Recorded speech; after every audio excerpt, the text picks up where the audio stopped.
Line pockets for Zoltan versus imposter for Pargali. So I imagine this imposter deck is a ball deck and line pockets for Zoltan getting through.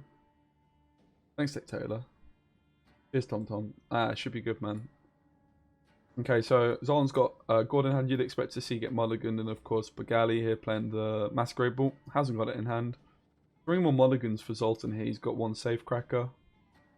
Board goes unsurprisingly with access to a Nero. Probably wants to keep the crime cards, right? Because that's going to improve his crown splitters. One more mulligan is an option. I would probably be looking at mulliganing. I guess this is a spender, right? Actually, mulligan's a crime. Playing Dimutated Hound as well, which is an interesting one. Note to self. It's really good actually to just have a bit of practice casting before this weekend. Don't try to predict. Excuse me. I'll be much more wide awake for Sunday as well. So yeah, this Line Pockets deck, I can show you. Very standard. I think like the biggest thing that stands out is this Dimutated Hound, right? Quite interesting. 1 Swindle. Man, OBS and using the game at the same time is not bloody hell, Rat Pain. Thanks for the sub, man. Okay, so this game started off with the Nausicaa replied to the classic Safecracker. Obviously, Payday will clean this up. We have got access to Furco as well in the graveyard. In the deck! That's not the graveyard. Oh, I'm flapping.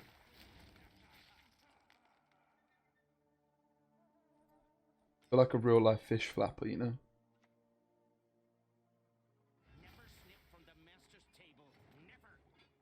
Okay, so obviously Cupbearer going down on that poison. Still no Furco. Obviously you don't even need to go Furco because the other Safecrackers on the board, you could just vote to go for the Safecracker. But that is very committal when you're on blue. Normally you would take Line Pockets going second, right? Okay. Yeah, Observer's nice. I'm not going to have access to it this weekend, unfortunately. This is like the downside of Zoltan mulliganing some of these crime cards, right? Like, I guess he's just saying, okay, if you poison me, I'm out anyway, which is kind of reasonable. And we, of course, know there is no follow-up poison unless YOLO Joachim comes in for Pargali. But it's a nice little bait with the fangs. Zoltan just trying to make sure he stays ahead of a poison, which he is currently doing by 1 point. His Dimutated Hand is going to go to 8.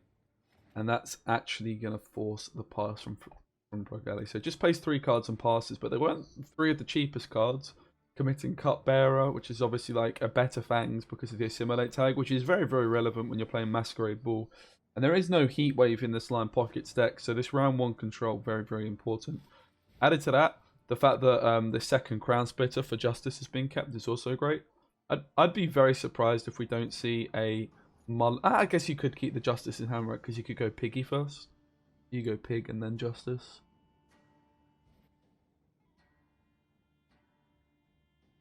Okay, so Pargali gets his Masquerade Ball, which, let's be honest, wouldn't be too surprised if Zoltan's game plan in this round is to push, and try and get rid of this Masquerade Ball. Very gold-heavy hand for Pargali, including Usurper, Brathens, Ramon. It's an incredibly strong hand for Pargali. It's almost like this Roderick's going to brick. It's that good, but it's not. It's going to be hitting Vincent, and it's going to be hitting Van Hamer.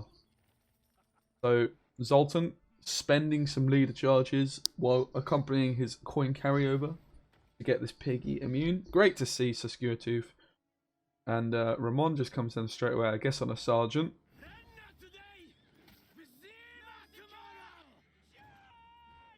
You're sacking the cards, guys. I love to see it, honestly. It's great to see. Little off topic, does anyone know where Pargali's baller is from? I do not. That's a good question. I can ask him, though. After the game, I could ask him if you want, if nobody knows. So, of course, now, the Nausicaa down, the lock can come in straight away. The Safecracker being stifled at the 7 points, but the immunity of the Pig, the investment of the leader charges definitely seems like a good decision. of course, with this shakedown, cannot boost the immune card. Cannot be targeted. The second sergeant is now down. There's an 8 strength poisonable unit. Here comes Flying Redanian after the dip. Flying Redanian just such a crucial card in this deck. We've now got the, you would imagine, Emissary. Ah, the Cleaver's Muscle. Okay, that makes sense. Now, if Cleaver's Muscle had a deploy, it would have been 2 points more, right? If it gains shield on deploy, but of course it gains it off of Justice. So Brathen's now down as well, so there's 3 engines down, 2 deploys, and the sergeants and 1 simulate. The game is tied. Philip is going to come in and steal one of these Nausicaas, which does also buff it up to 8 points. So a nice investment of coins there. 7 coins for, what, 15 points of swing? While also, you know, setting up one of your own engines and denying. I guess that's not really. There's unlikely many deploys coming in, but like Cleave as a deploy, for example. Now, the placement on the Duchess is also very relevant here because it's gone in between the Crown Splitters to deny the tunnel drill value. And this is where you would probably say Zoltan should have just been playing this Safecracker on the same row as his Piggy and Justice. Yeah, I can move my camera. You see, this is what I need to make sure I don't bloody do, right? Tomorrow, on Sunday. Really difficult to be on top of it all. Thank you. Yes. Thanks, guys. I didn't realise I was. Useless. But it's not easy, right? I've got a stream deck, though, so I need to get that set up. That's going to be pretty clutch. It's just on the floor at the moment. It fell off my desk. Okay, Joachim into a Fangs. Does obviously pose a big threat if there's a follow-up. Of course, no Cupbearer is the big thing here for Zoltan. And he's just going to want to continue to push to try and get rid of this Masquerade Ball. The Neuromancy is the first one of those as well. Currently has no coin carryover either for round 3. And Imposter is still a threat from Pargali, who drew so bloody well, to be honest. But I mean, let's be honest, Zoltan drew pretty good too. Definitely not as good. No Siggy Gord. Siggy Cleaver, I beg your pardon, Heatwave. There is actually a Heatwave in Zoltan's deck as well. So what's he cut for this Heatwave?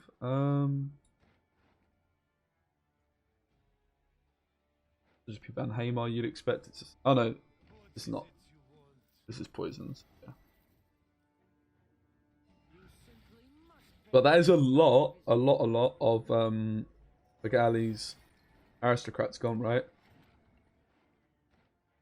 Invest the leader charge to get ahead, of course, this Masquerade Ball in hand. Now you'd probably just expect this bloody good fun to come in and clean up the Nausicaa, which it does. 7 points ahead here, Zoltan. This Immune Pig has done pretty good. The Usurper comes in for 13 points because it's proccing their Simulate. We've got a Neuromancy here. Of course, the Invo is going to play for 8 points. So 15 points would be needed to force both cards from Zoltan. He does have access to 4 coins if he would like. He needs a 15-point play. Cleaver here is pretty good. I don't think it's 15 points, though, even with the leader charge. Maybe it is with full leader, right? The Shakedown plays as a 7. No, it plays as a 6. Plus some coins. The coin's actually irrelevant, right? Because there's no spender apart from Cleaver. It plays as a 6. No, sorry. I think it's enough to force both, right? I don't know. I'm not going to try and do maths. Oh, this last coin was super relevant. God, I suck. There's going to force both cards. The Invo and the Masquerade Ball will be enough. But this is where... oh, it's not even enough! Oh my god, I need to stop talking. God. I didn't do the maths on the Piggy, right? Man, Piggy just absolutely smurfed. Jesus Christ. Love to see Sir Skewertooth just single-handedly won this game, right? It's great to see. The Skewertooth's been a card I've always really liked. Quick Keg to a Repek. Now known as a Repek, right? This is no longer a Speci thing. Oh no, this is going really well. I'm half asleep. Quick Keg.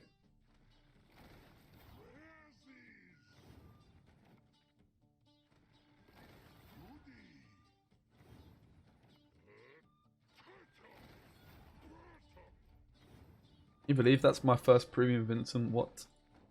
Okay, so the first game, Nilfgaard loses against the Lion Pockets.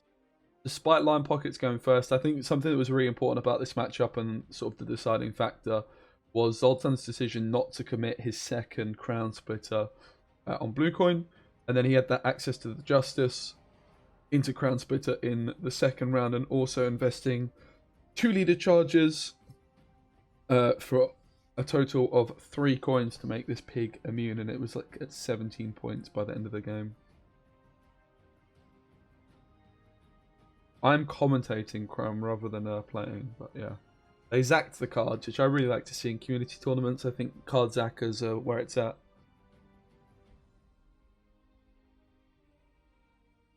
So guys, I'm looking for some constructive criticism on my commentating skills, as I've got my big day on Sunday, right? So anything I can improve on, obviously the OBS mishap and not being tired, but anything you liked, anything you didn't like, anything you think you would like me to do as a commentator, just hit me with it all, guys. I'd love to. Alright, this game we've got Rakastorm against Dwarfs. Now, does this Dwarfs deck have a Uridin? That's going to be... It doesn't. So, I think if Dwarfs have got Uridin, I would favour the Dwarfs. There is no Uridin, so I'm definitely on Team Rakastorm here in terms of like the favourite for this one. If we just I'll quickly show you. Gonna make a big difference. I've got this Elgato thingamajig. Quick maths, yeah, that's true. I'm not gonna do the quick maths, right? It's quick maths, not my strong point. So if we look at this deck, quick. Well, maybe I should be looking at mulligans, right? Oh, whatever. I just suck today. Okay, Monster's Nest comes in. Obviously, a little bit of Swarm. Now, if you're playing Rakastorm, you can't just Swarm for like 20 cards, right? At some point, you're gonna have to play some Swarm Path. Wow, we are zacking, guys. Oh, excuse me. Yep, okay, I'm supposed to be here too.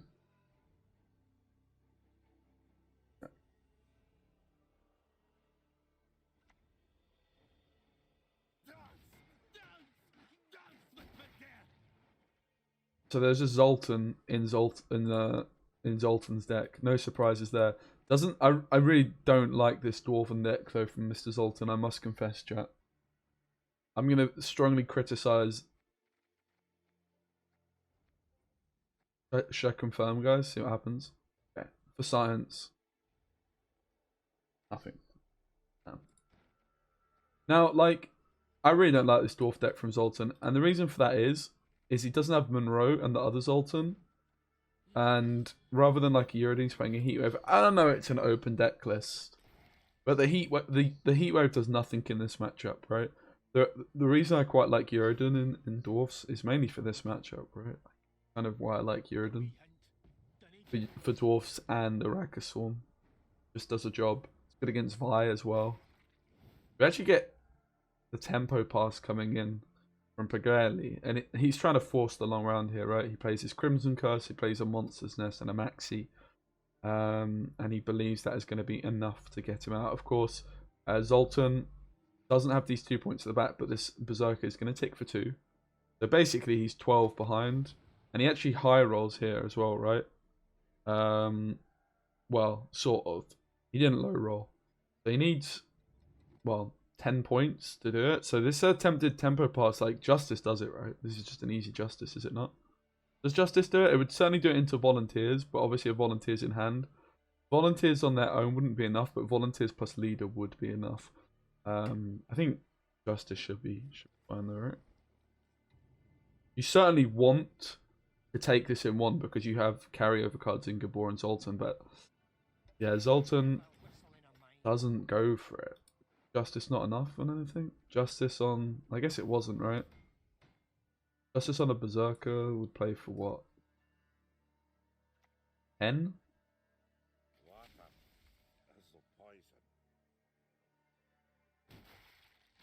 I guess this Volunteer in hand cucked Mr. Zoltan here, because this tempo pass from Pargali was kind of risky, right? It wasn't the biggest tempo pass. The Crimson Curse, sure. I mean... The Monster's Nest and Maxi easily could have gone gone pretty badly there. And the thing is, right, if you're Zoltan, you've got 2 cards in your deck that are carryover resilience focus cards, Gabor and Zoltan, right? So not being able to play both of those would feel pretty sad for him. And he does just have 8 cards in hand. So you're obviously just going to see the Zoltan most likely come down here, and then an immune Gabor into round 3. Mate, the announcement's been made, Ash. It's already happened, mate.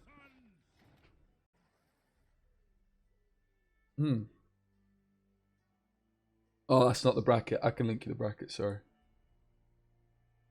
So guys, I'm going to need an army of mods on Sunday as well. Any mod friends in the chat that fancy being up to the task? Need an army of mods to ban any noobs.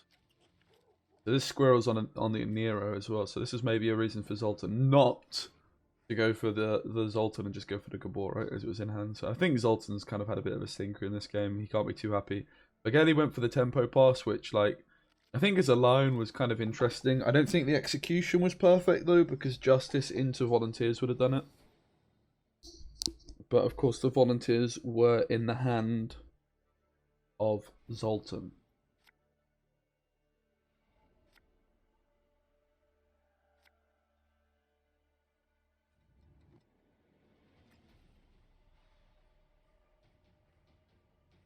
Okay, the second Volunteer gets mulled.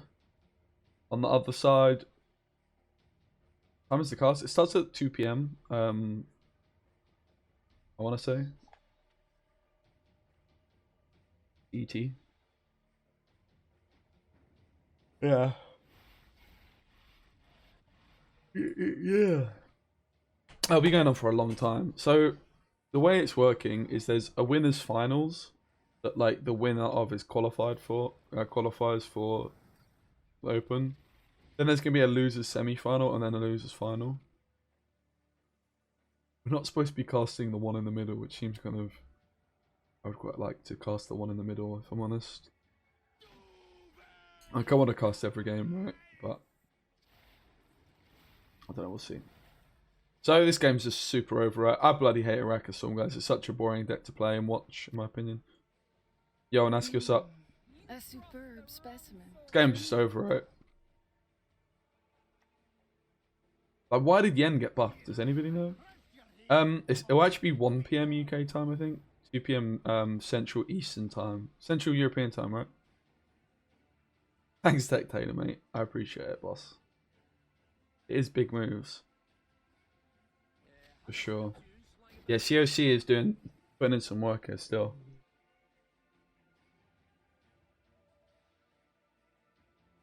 But, yeah.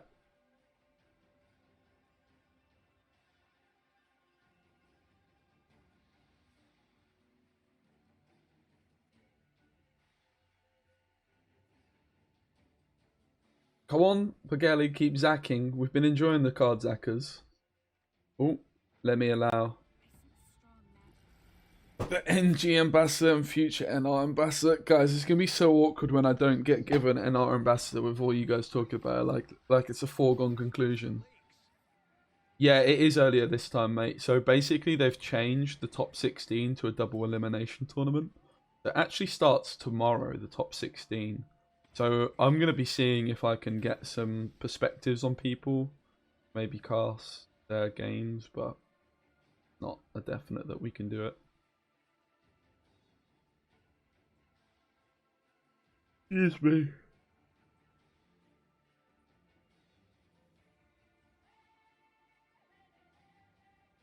Just hoping, thanks man, me too, would be a touch, not gonna lie. So guys, I was watching some streams yesterday, yeah. I was intrigued on like to see how Valheim was doing. So I was like, I clicked on a few people with like the top Valheim streamers, right?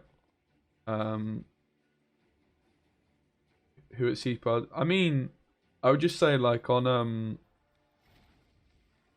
I would just say like in the stream on Sunday, just like go up in it and just be chill. I'll be like, if I don't get it, I would be kind of To be honest. Whatever. I can't remember what I was saying. Yeah, so I watched yesterday, yeah, some of like the top Valheim streamers because I was just intrigued. I was like, right, I never watch other streamers outside of Gwent, right? I was like, right, see if I can learn anything. And I click on this this girl's stream, right? She's got like 1,000 viewers, and suddenly I hear this voice, and I'm like, wait, what? Why have I got this stream open in the background? I hear Shin Miri's voice, right? This game was so boring, guys. Like, I actually hate Araka Swarm. Like, it was done as soon as I saw the deck list, right? A superb It's over. Truly. And flipping Shin Miri's playing Valheim with this girl that's got like 500,000 followers on Twitch. Like, what? Hello? What a guy, man. My respect levels for this guy just... I didn't think they could get any higher, mate. But they did. What a machine. Shin married as well. I didn't know. Found this out yesterday. Shin is just a baller, mate. In my opinion, I've got a lot of respect for the dude. Really like the guy.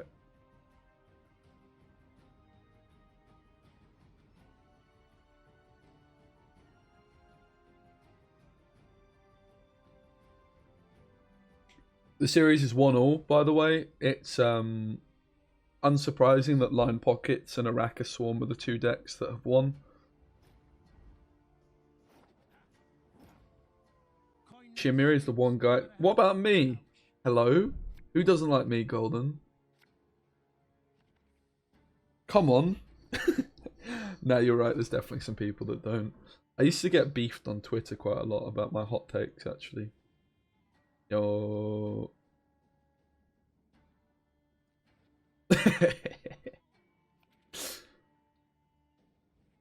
Alright, this matchup should be pretty interesting. It's Masquerade Ball against Dwarfs. We'll see what's up.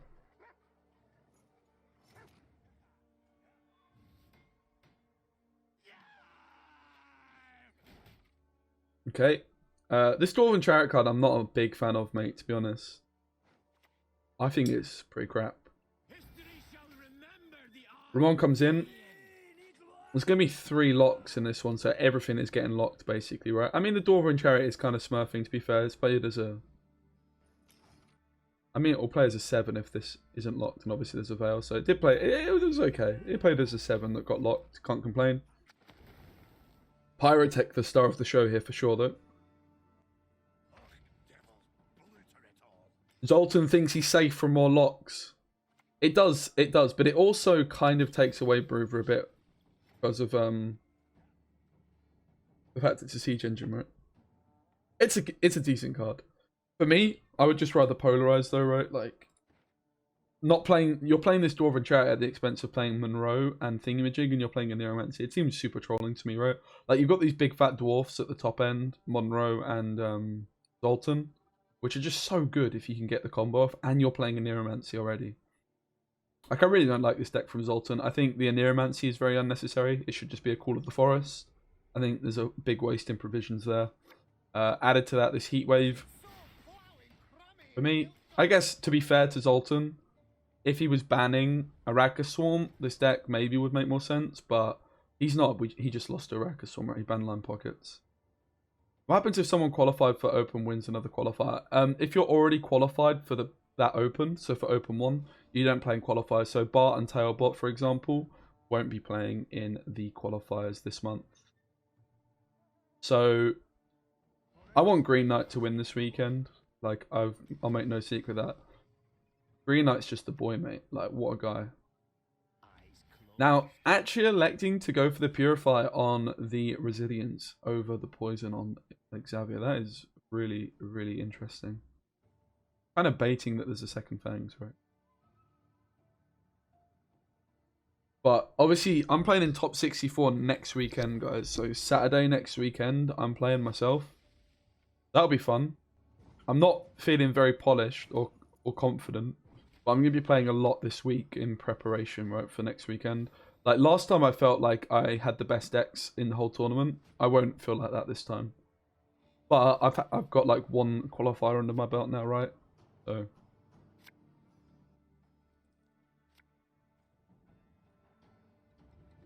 Okay, Volunteers get Mulligan this time. Obviously, Justice still hasn't been played. Against Masquerade Ball, certainly want to be bleeding it, even with this Heat Wave. Your Heat Wave is just going to trade down massively to Masquerade Ball because the Thirsty Dame's still going to get through, right? Especially with Zoltan still in hand as well. Zoltan has Zoltan in hand. So Zoltan is going to push to get the Zoltan carryover. You get me, guys? It's simple. There's nothing confusing about it. So Zoltan has Zoltan in hand here. Will Zoltan go for the Zoltan carryover? I'll stop. So you'd expect the Volunteers for the tempo, but also the thinning. You'd expect Paulie to be floated as well. The lock comes in on Paulie. In comes Zoltan. There's no threat of poison because a Fangs has been played. Cupbearer has been played. Bruver. Okay, so this is just the smork from Zoltan. I like this play, right? This is just them saying, hello, mate, where's your Masquerade Ball? You owe me a Masquerade Ball. The Van Hamer plus leader comes in. Doesn't get Pargali ahead. Do you guys like my Italian accent, by the way? I don't even know if he's Italian. Let me check. I think he's Polish, actually. Pargali. Sounds Italiano. He's Polish, yeah. What's up, Max? Thanks to follow. Zoltan comes in. Bit of boost. Pretty weak card. Zoltan got cut from my list for a Uridan, right? In comes the Joachim into a Fangs. That's not the card you want to be hitting, but it does get Pargali ahead. In comes Yarpen, probably. We know there's no follow-up poison. However, there could be the Vincent, right? The threat of Vincent is real. Now do a Polish accent. Czech. You guys impressed? Czech. What do you guys think? In comes the Heat Wave on the Fangs. Is it the Masquerade Ball time? Biggest doesn't get ahead. In comes Usurper. Yo, Carl, what's up? Hope you are, my friend. How's the season treating you? Carl, I want to say you're in the top 16 this weekend, but I could be wrong. I wasn't paying much attention to the ladder last season towards the end, but I remember you being pretty high up. How did the last week go for you? Because I remember you were high up. Did you make it? I hope you did. And if you didn't, that's awkward. It's another win. Masquerade Ball is just not smurfing. And there was a big decision, right, that Pargali made. He went for the Usurper instead of the Masquerade Ball. Finished 8th. Nice. Good job. Good job, man. The specimen will no longer... Mate, so I learned Czech from like a 5-year-old that I taught. Okay? It took me like 3 weeks to teach her what a triangle was. It was honestly one of the best moments. Every time for like 2 weeks, we were like, right, what's this shape? Circle. No. That's not a circle. It begins with... And one time she went, it begins with a T. And I was like, yes! Yes, it does begin with a T. It was a great moment. It really was.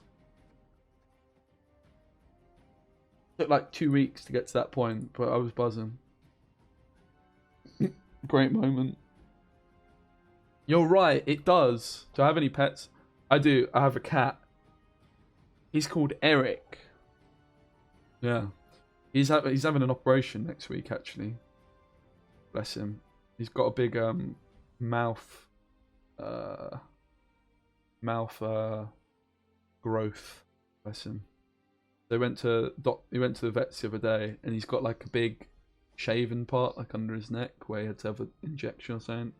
It looks flipping grim, mate. Can we get a cat cam? Absolutely not. You don't want it, mate. He'll be the star of the show. Now, my cat doesn't really come in my room that much, man, because he knows, like, my cat doesn't really like chilling somewhere if he's not getting attention. Alright, this matchup is Skellige against the Elves. Zoltan 2-1 up. Pargali has lost twice of his Nilfgaard scum deck. So it'll be interesting to see. Obviously, it's not a traps deck. It is a Gezra deck. Gezra's, I don't know. Zoltan Man, I'm loving these guys, by the way. I'm going to send these guys like a big love heart for how much they're zacking the cards. So Zoltan is Cam's brother, for those that don't know. I want to say little brother, but I could be wrong. Again, guys, if there's anything you think I could improve on with my commentating, let me know. By the way, on Sunday, I'm going to be talking to chat. I've decided. Thanks, Kate. Thank you. Full Italian accent. Okay, sorry. Yeah, I'll stop. So this is the power of the safe of the pyrotech, right? Just slam it on the board like this, even outside of the forged decks. In comes a dragoon for the bit of movement. You would expect the hunters to come in from Zoltan here. Do more accents. Hello, my friends. It is SpecimenGwent. I'm Rush. What do you think? Any good? Prime Scottish haggis. I'm from Scotland.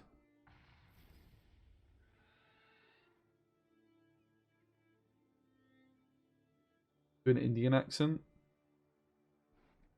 You sure about talking to chat? Nah, like, it's not like I'm only going to talk to chat, but like, I'll be casting, right? And I won't be talking to you much. But for example, if Shuka was to go, oh, Specimen, I just noticed that Green Knight could Northern Wind his own Maddock. I would be like, ah, Shuka. Shuka says this. I think that's a terrible idea. I don't know. Do more accents. Yeah, let's not say. I'd never call a match boring. Or I won't do that in the actual cast, honestly. Yeah. Honestly. I'm being honest, though, guys, in this one, right?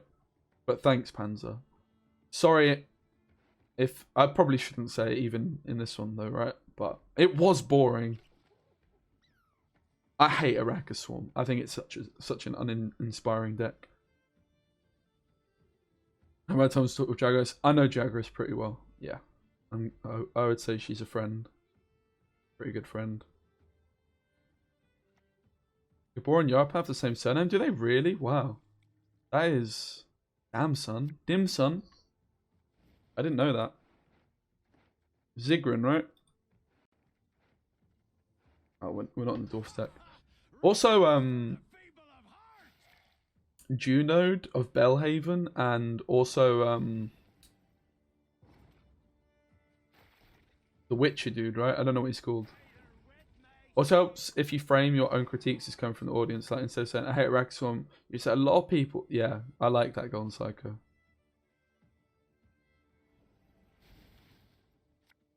So, yeah, I like that 89.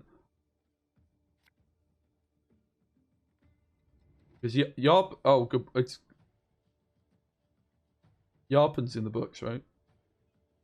I don't know about Gabor. I've not got that far. I'm so bad at reading, man.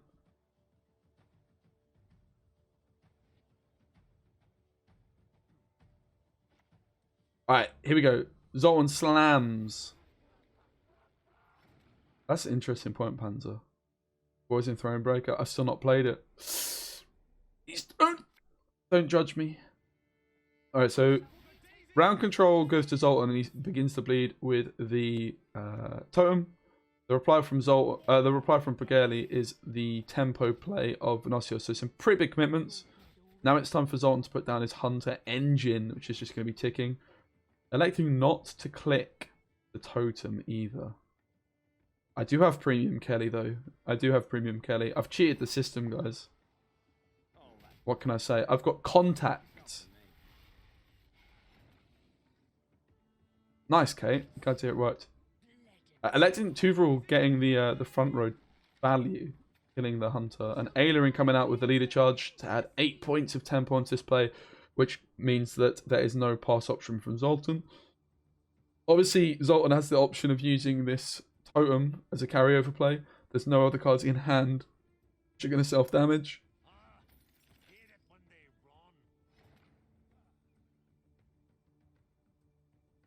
Jengi just playing as a straight-up 7 here for 6. Could be worse. Yavin denying the 2 points. Click, but he was going to deal 5 damage anyway, so I don't really get this decision with Yavin. It would have just been better. Yeah, it would have just been better, I think, to just deal 5 at the front, right? There's no reason to have actually killed that. Yavin was literally dealing 5 damage anyway. So, pretty sure this is a misplay from Pargali. He should have just gone for the front row, right? So, Thronebreaker, I, again, was saving to do on stream. It just never happened. Actually, my first stream of 2020, before I came back to streaming, was a Thronebreaker stream with, like, 2 viewers. Yeah, so does manage to hold on to the scenario this time. Let's be honest, this is a stinker situation for Zoltan. It looks like we're going to be going to a game 5. I'm loving the Zack. I'm honestly going to send these guys love hearts and say, guys, this is the best card Zacking I've ever seen. I'm going to message Cams and say, your brother's my new favourite, mate. Sorry. Cams is a bit of a geezer. I play against Cams quite a lot on ladder. I've not played against him at all this season because my scores are pretty low. But Cams and Wangin are probably the 2 people I play against the most on ladder. So, wouldn't be surprised to see a Skjordle coming down a cent. Yeah, I agree, Darth. Darth, you're playing next, right? I'm excited, man. Should be good. Should be decent.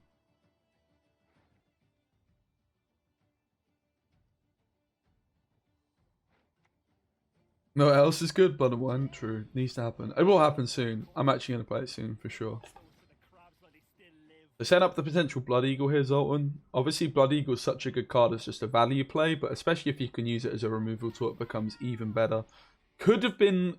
you could question the decision-making from Zoltan not to play either side of his location, though, right? You could strongly question it. So I would expect Blood Eagle to come in as a removal tool. Have a look, see what is going to be pulled. I guess, yeah, you can't pull Morkvarg either anymore. So I'd fully anticipate the Raider plus Blood Eagle into another Raider. Clean up, while also, you know, setting some more damage up on the board. But we'll see.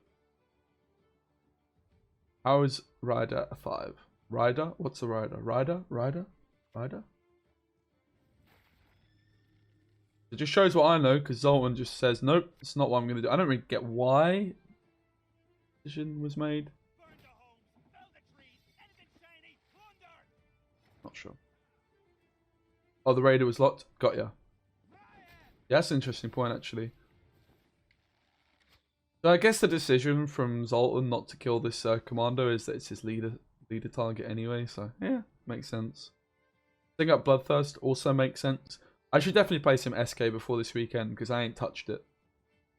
I ain't touched it this season, but yeah, these are all very good points, chat. I need to make sure I don't have any blunders like that this weekend. Yeah, the Raider was at 5 points because it was locked in an earlier round, so the lock actually continues to stay on it when it's in the graveyard. Which is weird though, right? Because like if you play a bomb, Magic will come out. It's kind of weird how that one works. I don't really get how that works, honestly. Just is the way it is. Wait, my man just flipping iced it into Jutta? Damn, son.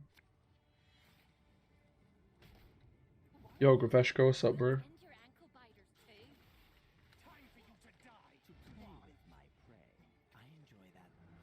Ah, that makes sense, mate, yeah. I see. Skjordle! Now, I thought this was just a foregone conclusion that Zoltan was going to get clapped here.